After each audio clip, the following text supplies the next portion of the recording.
It's a simple act of flying a flag, but in the occupied West Bank, raising the Palestinian flag could get you shot or arrested. This symbolic gesture has become even more important in recent weeks.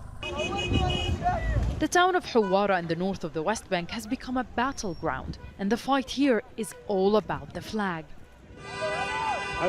Palestinian men raise their flag on the main streets, only to have Israeli settlers take it down under the protection of the Israeli army. Israeli forces usually shoot at Palestinians in the confrontations that follow. SAIF MONIM was shot twice during the past few weeks. One of his injuries was caused by a rubber-coated bullet to the head. SAIF says the flag represents a sovereignty Palestinians are yet to have. To him, raising the flag is a risk worth taking. I expect anyone to be shot by a soldier at any time. I remember when I went to Al-Aqsa Mosque compound recently. My father was scared I would be injured in the confrontations there. But I was shot here. The Israeli army and settlers came to a place near my house. Israeli forces have since brought in more troops to HUWWARA, worsening the tension in the area. One day there are no Palestinian flags, the next the streets are filled with them. It's a daily fight here led by young men who were not even born when the Israeli government first declared the Palestinian flag illegal.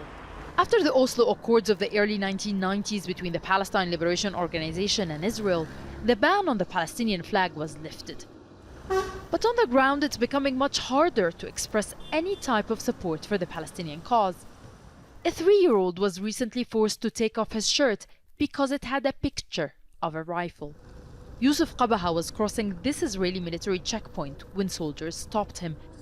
The soldiers were running towards him, pointing their rifles at him while a sniper was stationed on the military tower above. If we adults were afraid, how do you imagine a 3-year-old feels? He's traumatized. He was wearing what have become known as the M16 shirts. They were produced here in response to Israeli raids that followed Palestinian attacks against Israelis earlier this year. It seems that the Palestinians don't even have the right to have symbols. Palestinians can't even dream that they can be victorious or reach an end to the colonial state. In the West Bank, the struggle is not just for the land, but also for the symbols and images that represent Palestine.